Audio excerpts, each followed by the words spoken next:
Palestine, Palestinian youth rallied in Rafah to mark the 150th day of the Israeli genocide in Gaza. In the United States, Donald Trump and incumbent Joe Biden moved forward with their candidacy for the White House after Super Tuesday. In Peru, the president of the Ministers' Council, Alberto Tarola, tendered his resignation after a preliminary investigation was opened, accusing him of corruption.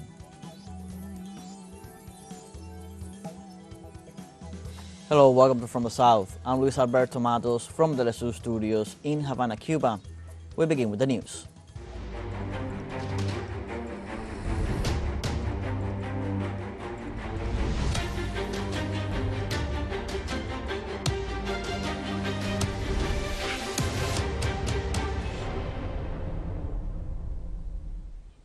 And west of the city of Rafah, a group of Palestinian youth and volunteers staged an event to mark the 150th day of the genocide in the Gaza Strip. The event was attended by several children and women who raised banners calling for an end to the conflict in the Palestinian enclave. The Israeli bombardment of Gaza has displaced 85% of the population in the midst of a severe shortage of food, drinking water and medicine, causing the death of more than 30,000 people and around 70,000 wounded.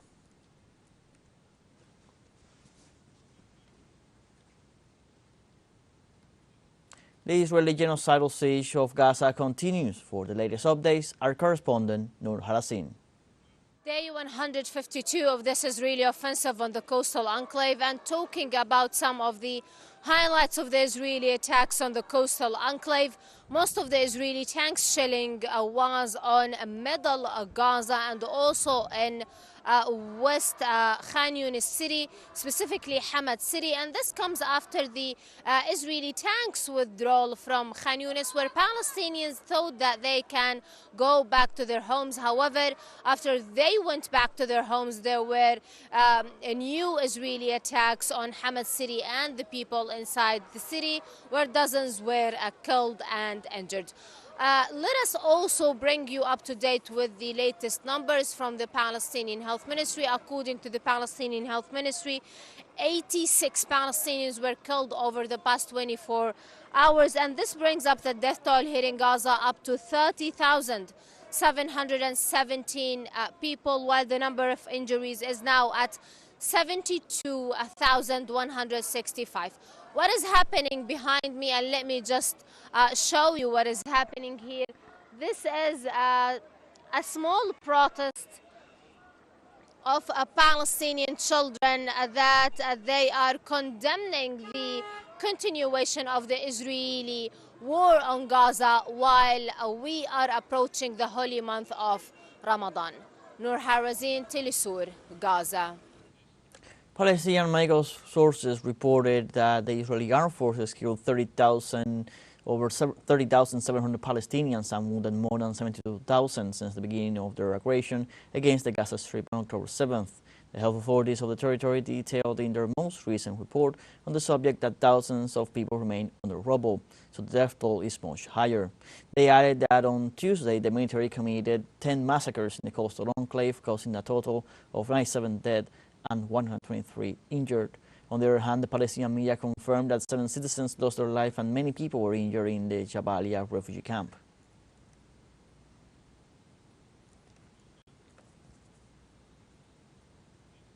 President Mahmoud Abbas met on Tuesday with his Turkish counterpart Recep Tayyip Erdogan at the presidential palace in Ankara as part of an official visit to Turkey, during which they discussed the latest developments in the Palestinian arena. During the meeting, President Abbas reviewed the latest developments in the Palestinian field, the ongoing contacts with all parties to immediately stop the Israeli aggression against the Palestinian people, and the introduction of humanitarian aid to the Gaza Strip, especially to the north, which is suffering from a real and unprecedented famine. President Abbas thanked his Turkish counterpart for his unwavering positions in support of the Palestinian people and efforts to advocate their just cause in the International Court of Justice and at all international forums. For his part, the Turkish president reiterated his country's firm support for the Palestinian people and their right to freedom, independence, and the establishment of their independent state on their national territory. In this context, the president of Turkey declared that the Israeli settlers are the biggest obstacle to solving the conflict. Those who are falsely called settlers but actually encroach upon the lands of the Palestinians are the biggest obstacles of the solution. In the context of the upcoming month of Ramadan, we are conveying our message regarding the necessity of preventing provocations to the relevant authorities. The demands of radical Israeli politicians to restrict Muslims' entry to Masjid al-Haram are absolutely absurd. A Hamas official said on Tuesday that talks seeking a pause in its conflict with Israel cannot go indefinitely. The statement came after U.S. President Joe Biden called on the group to accept a ceasefire deal. The enemy will not obtain through the negotiating table what it has failed to obtain on the battlefield. The security and the safety of our people will not be achieved except with permanent ceasefire, the end of the aggression, and withdrawal from every inch of the Gaza Strip, providing urgent and appropriate shelter and bringing aid to our people. And people in Gaza is the highest priority, and any exchange process cannot take place before all of this is achieved. Let's take now a short break, but remember you can join us on TikTok at TeleSUR English, where you will find news in different formats, news updates, and much more.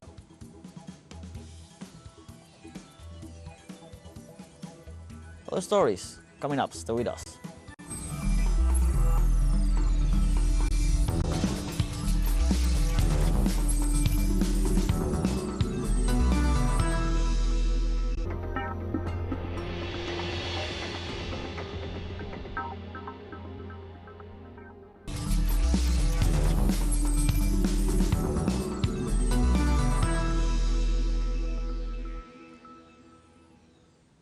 Welcome back from the South.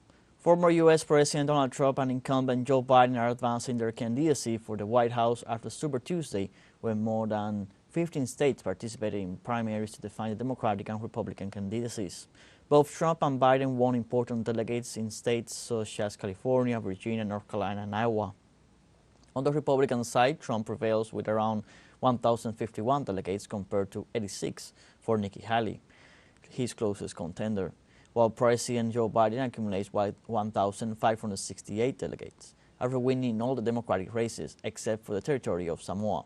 Both politicians are advancing in their nominations despite the judicial measures against Trump for his participation on the assault on the Capitol on January 6, 2021, and the popular rejection of Biden administration support to the Israeli genocide against Palestine.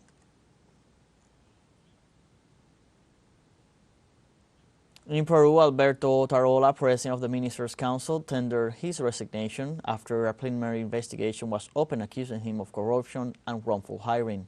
The resignation of the Peruvian diplomat takes place after the release of a voice recording from a phone call held by Otarola that allegedly featured him using his influence to help his love interest get government contracts. The 25-year-old woman also was hired by the Defense Ministry. Announcing his resignation, Otarola told reporters in Lima he had been framed by political opponents. He claimed that his rivals had manipulated and edited the recordings. However, said on X that he was resigning to give peace of mind to the president and recompose the cabinet. The Teachers Association of Uruguay holds a strike in several localities of the capital city to reject the cut in the education budget. At least 110 elementary and high schools remain closed due to the teachers' strike ordered by the Teachers Association. Some teachers denounced the withholding of salaries of some colleagues allegedly accused of violating the separation of church and state. It is estimated that the teachers' strike will continue in the next few days and will extend to different parts of the Uruguayan capital until they receive answers from the national government.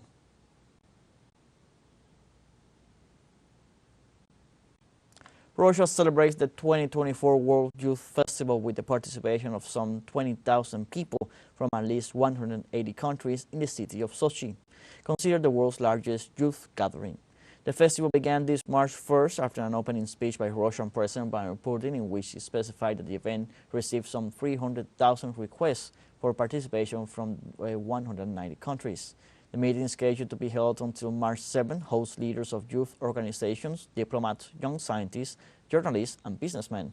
The appointment proposes the discussion on a future free of Western neocolonialism, respect for each nation, and the end of inequalities. The great crisis of climate change, biodiversity loss, and pollution are consequences of the way natural resources are extracted. Scientific studies reiterate the need to immediately address a transformation of the global economy to achieve sustainable production and consumption of global resources. Let's watch more details in the following report by our correspondent, Oscar Repelde. The United Nations Environment Assembly has adopted some resolutions to promote resource efficiency and the circular economy, which could be considered a step forward in promoting the transition towards the Sustainable Development Goals. But it would be difficult to argue that member states have made more serious commitments than at the 6th session of UNEA so far. We feel a certain complacency. We feel that what has already been seen is being done. In any case, the RDC's demand is commitment. The new global resources study presented by the UN program leaves no room for doubt. If the waste of materials and injustice continues, there is no future. In the experience we learned from the COVID-19, we were serious. However, on climate change and the environmental crisis, we are not yet serious enough. Scientists call for addressing the root causes of climate change, biodiversity loss and pollution, the material footprint. We projected to grow from approximately 100 billion tons in 2020 to 160 billion tons in 2060. We need a fundamental and systematic change in the way we use resources, away from linear and wasteful systems of production and consumption towards circular and resource-efficient societies, optimizing well-being for all. We will change either by design or by disaster, and I prefer by design. The report reveals that high-income countries use 6 times more materials per capita, and it calls for the elimination of unsustainable activities and the focus on reducing global inequalities. We must go to the essence of what an economy is. It's about connecting supply and demand to human needs and well-being. The press has asked them to assess the reasons why the movement towards circularity in the economy continues to be so limited, despite the previous alarms sounded years ago. The experts' answer is that we are still manipulated, acting as if we were not part of nature. All of nature is circular economy. Nothing is lost and everything participates. So it is really important that we understand that we humans are part of nature and behave accordingly. The message of the scientific community calls for balance in human relations with the rest of nature. Policies that implement change in energy, food, transport and construction. It is about protecting the interest and well-being of all, including future generations. They say it's possible, but urgent. Aseguran que es posible, pero urgente. Desde Nairobi, Oscar Repelde para TeleSUR. We have a functional break coming up, but before we invite you to join our WhatsApp community for our English-speaking audience. You can scan the QR code on screen to join directly and share the link to reach more people. Constant news coverage of Latin America and the Caribbean as well as the rest of the world. Stay connected and informed with TeleSUR. Functional break, don't go away.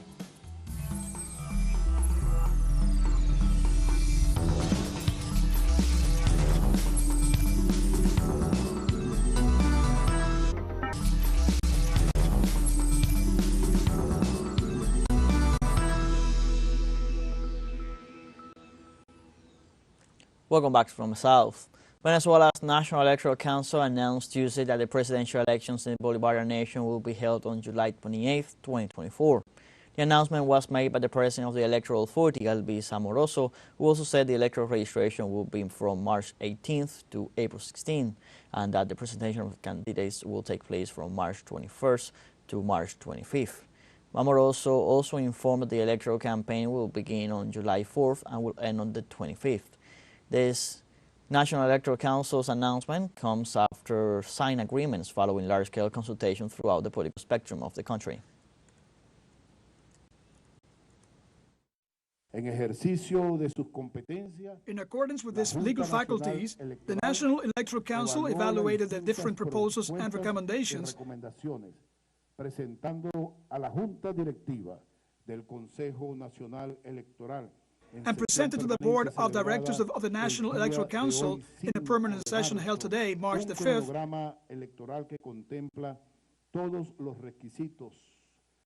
an electoral chronogram that contemplates all the constitutional, legal, and technical requirements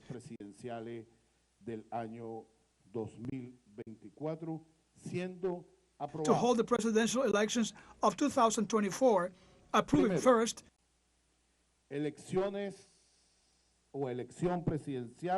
the elections or presidential election of 2024 on July the 28th of the current year.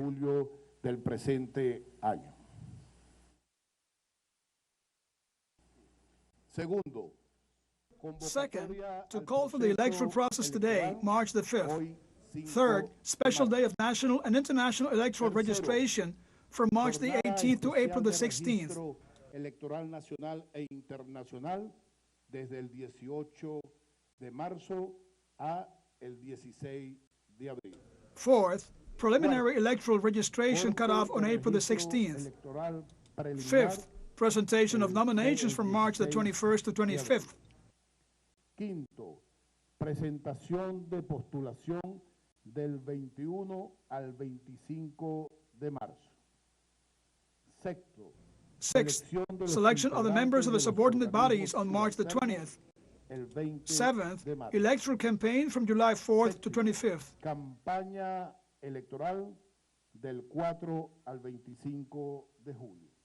Desde el Consejo Nacional Electoral, from the National Electoral Council, we congratulate the people of Venezuela, inviting them to participate with the best electoral system in the world. Con el mejor sistema electoral del mundo. The President of the National Assembly of Venezuela, Jorge Rodriguez, detailed the decisions taken by the National Electoral Council concerning the 2024 presidential election. In the framework of the General Agreement of Caracas, the National Electoral Council made some decisions that strengthened the electoral chronogram and the electoral event of July 2024, but which are also contained in the agreements of Barbados and the agreements of Caracas.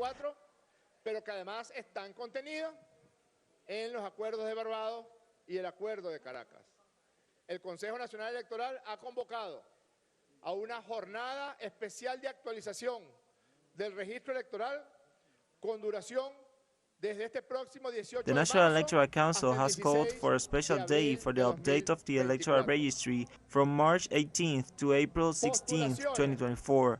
Nominations from March 21 to 25, applications of candidates for the presidency of the Republic between March 21 and March 25. A la presidencia de la República entre el 21 y el 25 de marzo. Campaña electoral del 4 de julio de 2024 al 25 de julio del 2024. Electoral campaign from July 4, 2024 to July 25, 2024. 22 days of electoral campaign. Elections on Sunday, July 28, and celebration and defense of the victory on Monday, July 29.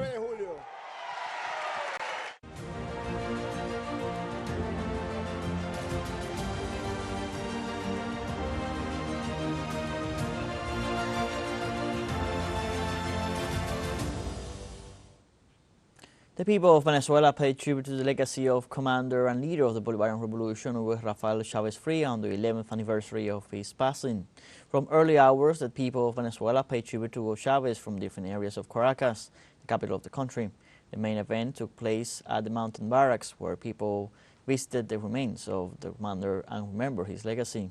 It was expected that at 4:30 in the afternoon local time, the authorities and those present participated in the gun salute in honor of the revolutionary leader. During the visit to her father's grave, Rosines Chavez Rodriguez expressed her pain at the physical departure of her father and assured that his memory gives her strength to fight for the dream of the homeland and a better world. I have not been able to talk to you that for a few years, but the fact of thinking of you, of reading you, of listening to you, of studying you, of dreaming with you, of remembering you, and above all, of remembering your infinite love, give me back the strength to continue with words. I can't express how much I miss you, But I promise you that I try to transform that same pain day after day into an impulse for life itself. An impulse to be a better person, to grow and give the best of myself, an impulse to help, to dream and fight for a better world, an impulse to continue building this great and beautiful country that you dream so much and for which you fought so hard. Venezuelan President Nicolás Maduro announced on Tuesday the launching of a new mission to guarantee equality and justice in the Bolivarian nation's society. According to the Venezuelan head of state, the project named Hugo Chávez, Great Mission for Justice and Equality, is intended to heal the social wounds caused by 8 years of suffering, 930 criminal sanctions against the Venezuelan society and economy, to record the people's well-being and to build the nation's future. The announcement was made at the Teresa Carreño Theater during the commemoration of the 11th anniversary of Commander Hugo Chávez's passing.